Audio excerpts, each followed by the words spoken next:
Good morning students. बेटा PT2 का course हम स्टार्ट कर चुके हैं, जिसमें हमने कहानी लेखन पढ़ लिया है, जो आपका पार्ट 16 है। आज हम चैप्टर पढ़ेंगे आपके हिंदी ग्रामर का चैप्टर 8 पार्ट 8, जिसका नाम है एक और अनेक, जिसे हम वचन भी कहते हैं। तो आओ हम देखते हैं एक और अनेक क्या होता है। जब हम किसी भी एक वस्तु के बारे में, एक व्यक्ति के बारे में बात करते हैं तो उसे हम एक वचन कहते हैं, और जब हम एक से अधिक वस्तु, एक से अधिक व्यक्तियों के बारे में बात करते हैं तो वो होते हैं अनेक वचन। ठीक है, तो हम इसकी परिभाषा क्या कहते हैं? हम इसकी परिभाषा को याद करने के लिए हम ये लिखते हैं कि जिस वस्तु से, चलिए आप मेरे साथ रिपीट करेंगे, जिस वस्तु से उसकी संख्या के एक या अधिक होने का पता चलता है उसे एक या अनेक वचन कहते हैं। ठीक है बेटा, जिस वस्तु से उसका एक या अधिक होने का पता चलता है उसे हम एक वचन या अनेक वचन कहते हैं। इसको और अधिक समझने के लिए हम एग्जाम्पल देखेंगे। देखिए, we have examples in form of pictures. हमारे सामने चित्र के रूप में कुछ उदाहरण हैं। देखिए, आपको फर्स्ट पिक्चर में क्या दिख रहा है? एक केला। जब केला एक ही होता है तो हम उसे क्या कहते हैं? हम उसे कहते हैं केला। फिर एक से अधिक हो गए, है ना, 1 2 3 4, 1 2 3 4, तो इसके अंदर 4 केले हैं, तो 4 क्या हो गए? एक से ज़्यादा। जब एक से ज़्यादा हो गए तो हमने केला की जगह हमने क्या कर दिया? उसे केले। ठीक है, इसी तरह से कुछ शब्द ऐसे भी होते हैं जो एक और अनेक में सेम होते हैं। जैसे ये देखिए, सेकंड पिक्चर में, अनदर पिक्चर में हमें नज़र आ रहा है गिलास, है ना, जिसे हम इंग्लिश में तो ग्लास प्रोनाउंस करते हैं, और हिंदी में जब हम बोलते हैं तो हम उसे कहते हैं गिलास। तो एक गिलास और 4 गिलास। अब हम जनरली गिलास से नहीं कहते हैं, उसे गिलास ही कहते हैं। तो इस तरह से कुछ शब्द जो हैं वो एक वचन और अनेक वचन में एक जैसे ही होते हैं। अब देखो, एक और चित्र हमारे सामने आया, एक कुर्सी। ठीक है बेटा, एक क्या आया हमारे सामने? कुर्सी। तो एक है तो कुर्सी, और एक से ज़्यादा है। देखो यहाँ कितनी है? 1 2 3 4, तो एक से ज़्यादा मतलब अगर 2 भी हैं, 3 भी हैं, 10 भी हैं, एक से ज़्यादा अगर होती है तो हम उसे कहेंगे कुर्सियाँ। तो ये हो गई एक वचन। जब कोई भी एक वस्तु होती है तो वो एक वचन होती है, और एक से अधिक होती है तो वो होती है अनेक वचन। तो आई होप आपको समझ में आ रही है चीज़। एक जब होती है तो एक वचन, एक से अधिक होती है तो अनेक वचन। चलिए, और उदाहरण है हमारे सामने, है ना। ये देखिए, यहाँ पर एक बुक है तो यहाँ है किताब, और यही एक से अधिक है तो हमने लिखा किताबें। ठीक है, आया समझ में अब आपको? तो इस तरह से कोई भी वस्तु जब एक होती है तो उसको हम एक वचन कहते हैं, एक से अधिक होती है तो उसे हम बहुवचन कहते हैं। अब आओ हम कुछ क्या समझते हैं, कुछ हम समझते हैं उदाहरण से। देखिए, यहाँ पर क्या है? जब एक है लड़का, एक मिनट, हाँ जी, ये एक वचन और बहुवचन। देखो, एक लड़का अगर है तो हमने कहा लड़का। अब ये क्या है? एक वचन। अब इसका बहुवचन अर्थात एक से अधिक अगर हैं तो हम कहेंगे लड़के, पेंसिल, पेंसिलें, आँख, आँखें, कपड़ा, कपड़े। अब इससे हमने क्या नोटिस किया कि जिसमें लास्ट में या तो कोई मात्रा नहीं आती है, जिस शब्द का लास्ट में केवल अ होता है, अ होना मतलब देखो पेंसिल, तो ल में क्या है? अ। या फिर जिस शब्द में लास्ट में आ आता है, जब आप शब्द बोलोगे कपड़ा तो ड में क्या है? आ। लड़का तो क में क्या है? आ। तो जब अ और आ से खत्म होने वाले शब्द होते हैं तो उनमें बहुवचन करते समय एक ही मात्रा लग जाती है ना। लड़का आ से ख़त्म हुआ तो एक ही मात्रा लग गई बहुवचन में, लड़के। पेंसिल, ल ल ल बोलते हैं तो हमें क्या सुनाई दे रहा? अ। तो जब अ और आ, इन स्वर से कोई शब्द खत्म होता है, और हमें पता है कि स्वर जो हैं वो व्यंजन में जुड़े होते हैं, तब उसका बहुवचन करने के लिए हम क्या करते हैं, हम एक की मात्रा लगाते हैं। वैसे तो हमें पता है कि आप डायरेक्ट याद कर लेते हो, बट कुछ कुछ चीज़ें जब हम शुरू से थोड़ा डिटेल में सुनते हैं तो अच्छे से मन लगाकर सुनते हैं तो हमें चीज़ें समझ में भी आती है। ठीक है, देखो आगे गा य में क्या है, अ, य में क्या है, अ, क्योंकि स्वर क्या होते हैं, स्वर हर व्यंजन में मिले हुए होते हैं। तो गाय, तो इसका बहुवचन क्या हुआ, गाये, घोड़ा, घोड़े। अब यहाँ पर हो रहे हैं कुछ शब्द चेंज। अब आ रही है मात्रा ई की, अब मात्रा आई ई की। तो जब भी किसी शब्द के लास्ट में बड़ी ई की मात्रा होती है तो बहुवचन करते समय वो मात्रा छोटी ई की हो जाती है। हम सब ने क्या सीखा है, मात्राएं सीखी है ना। तो बहुत अच्छे से ध्यान रखना है। अगर आप, ये शब्द क्या है बेटा, रोटी, अगर आप रोटी का बहुवचन रोटियां अगर ऐसे लिखते हो बड़ी ई की मात्रा के साथ, अगर यहाँ लगाते हो तो ये आपका आंसर गलत होगा।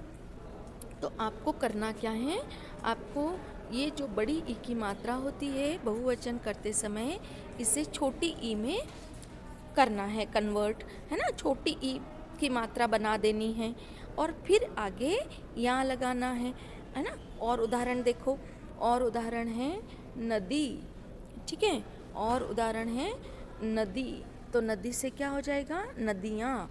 अब हमने ऊपर देखा था, क्या देखा था कि जब आ और अ से शब्द खत्म होते हैं तो उन्हें हम एक ही मात्रा लगाते हैं, पर कुछ कुछ में एक ही मात्रा न लगते हुए ए पूरा आगे ज्वाइन होता है।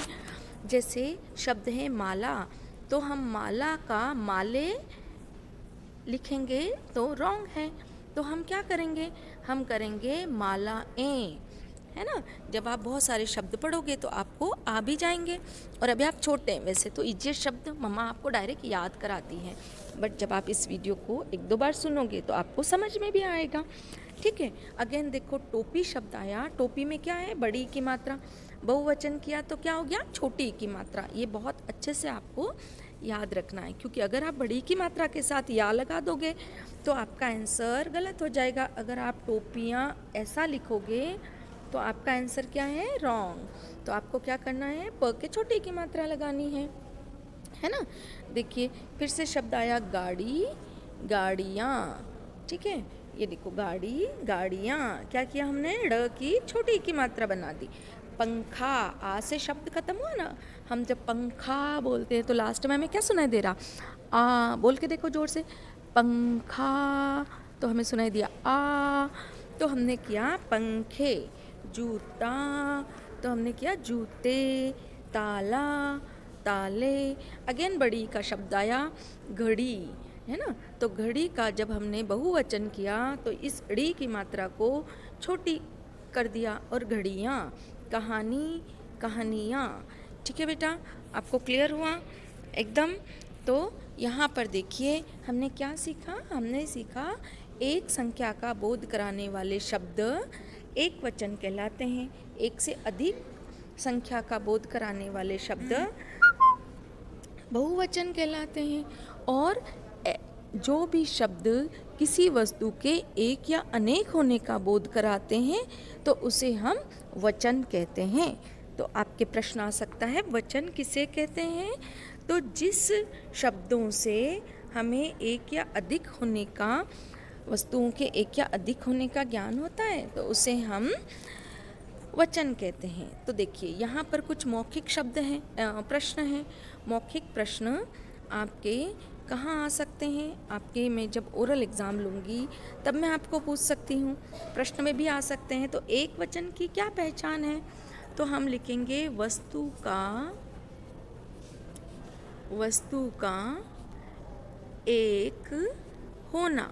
एक वचन की क्या पहचान है बेटा, वस्तु का एक होना, यही एक वचन की पहचान है। बहुवचन किसे कहते हैं, तो चलिए हम देखते हैं बहुवचन किसे कहते हैं। तो जिन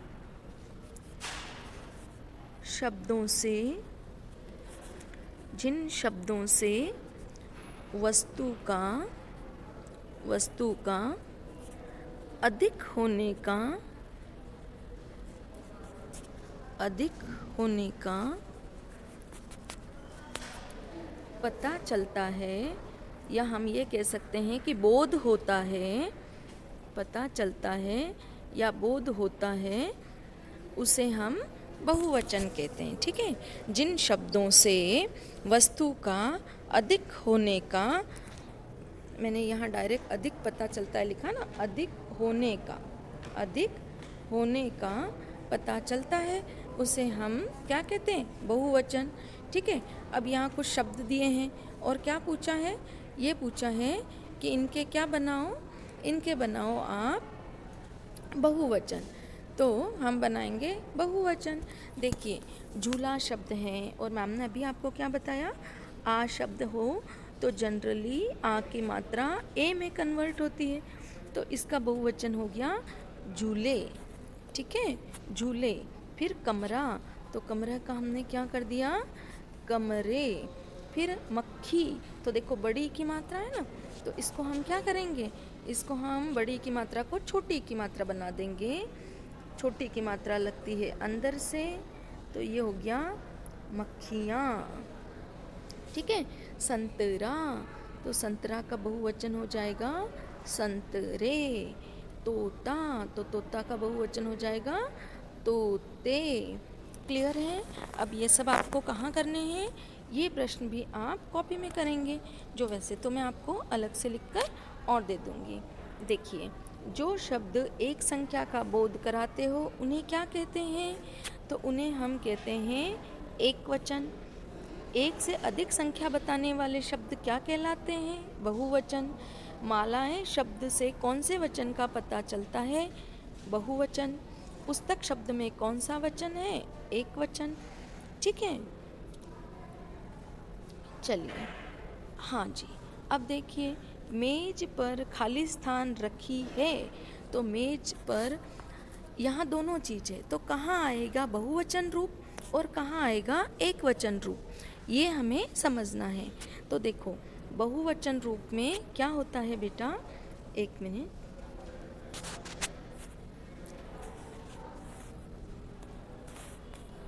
हाँ, तो हम देखेंगे बहुवचन रूप में क्या होता है। ये देखो, आप ये है नोटिस कर रहे हो, तो इसके ऊपर क्या है? अनुस्वार लगा है, बिंदी लगी है ना।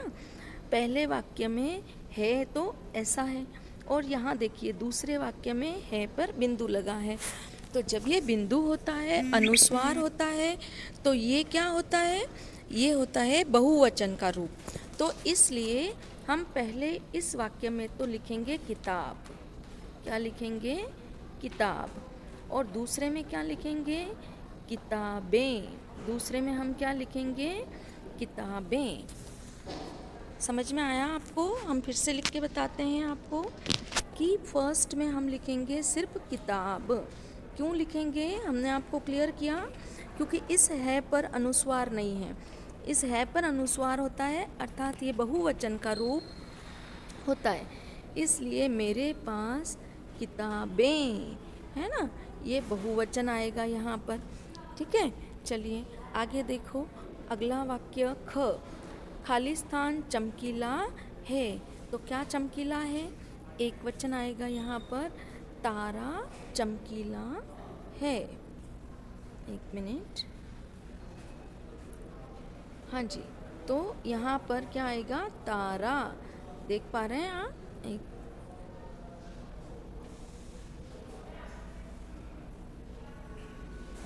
तारा चमकीला है।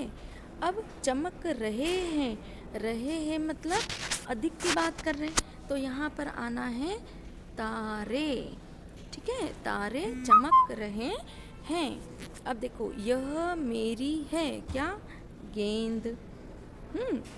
मेरे भाई के पास है, देखो यहाँ है पे फिर से अनुस्वार है, तो यहाँ पर क्या आएगा? गेंदें। क्या आएगा? गेंदें।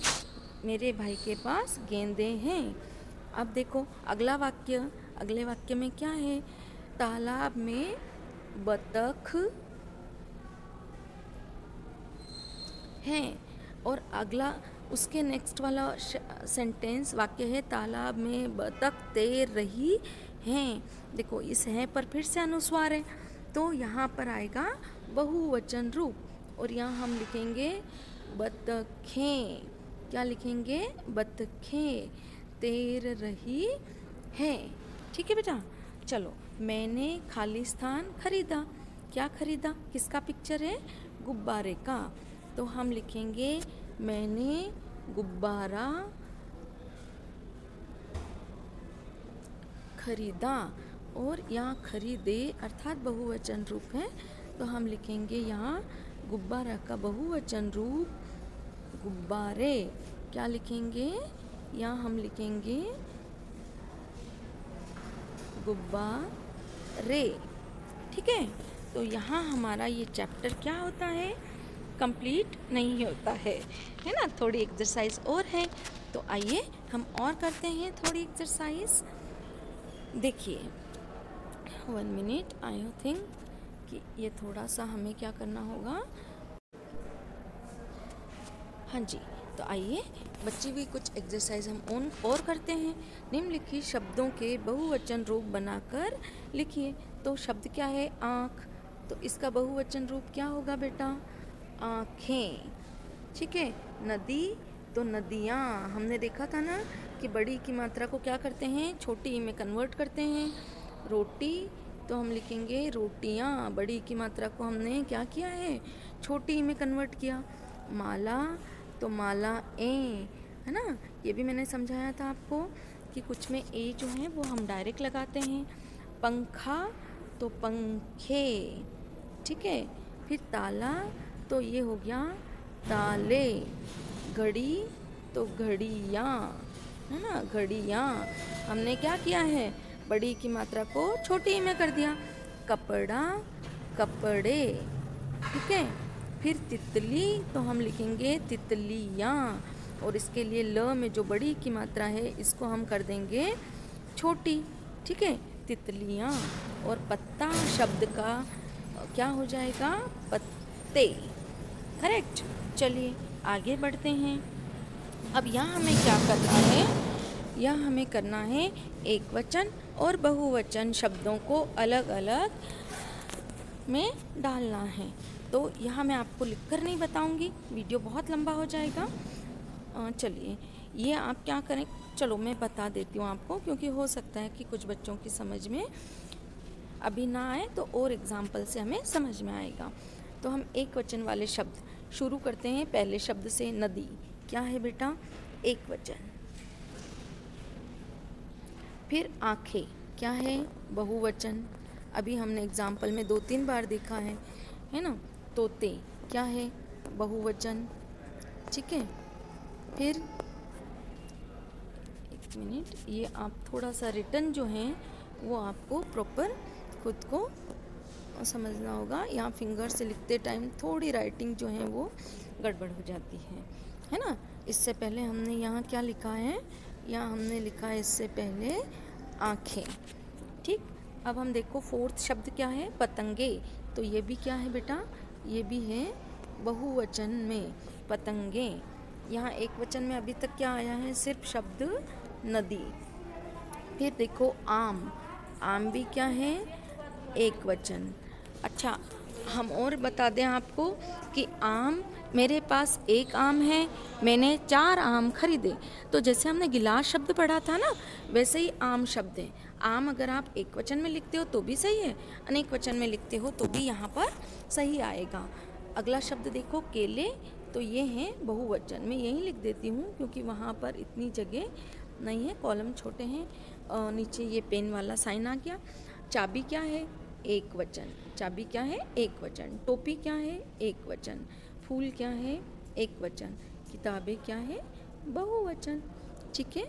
चलिए आगे और एक्सरसाइज है। चित्र देखकर हमें पहेली पूरी करनी है। तो आइए हम अब खेलते हैं, क्योंकि पहेली पूरी करने में तो बड़ा मज़ा आता है ना। हाँ जी, तो हम पहेली पूरी करते हैं। देखिए ये क्या चित्र है? मछली का। तो आइए हम फिल करते हैं।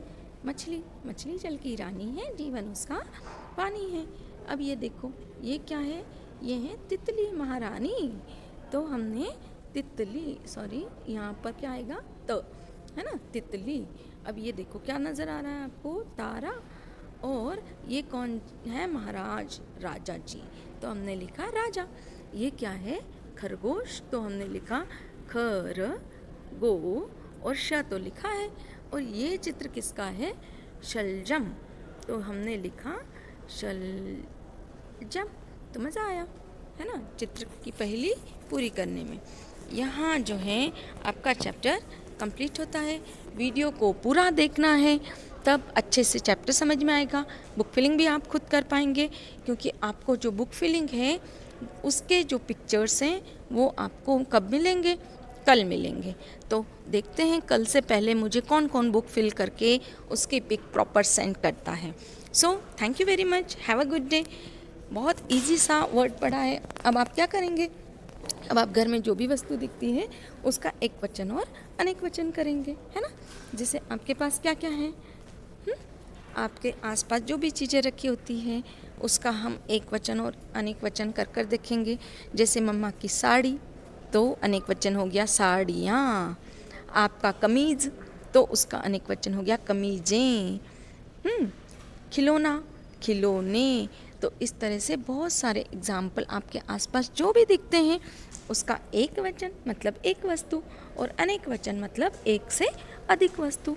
तो ये आपको करना है और इस एक वचन और अनेक वचन के पार्ट को खेल खेल में, मज़े मज़े में और अच्छे से सीखना है। और सबसे इम्पोर्टेंट बात कि लिखकर भी हमें मात्राएं लगानी सीखनी है, उसमें हमें कहीं कंफ्यूज नहीं होना है। जो बड़ी मात्रा का शब्द होता है ई की, उसे बहुवचन करते समय हम करेंगे मात्रा छोटी, है ना। जैसे नानी, नानियाँ होती ना, छोटी नानी बड़ी नानी सब एक जगह बैठी, तो हो गया नानियाँ। शब्द आया रात, तो रात से बन गई रातें, ठीक है। तो इस तरह से ढेर सारे शब्द मम्मा के साथ एंजॉय करो, मस्ती करो, खेल खेल में खेलो। यहाँ हमारा चैप्टर कंप्लीट होता है। एक वचन और अनेक वचन, यहाँ अनेक वचन को हम कहते हैं बहुवचन। ठीक है बेटा, have a good day, bye bye.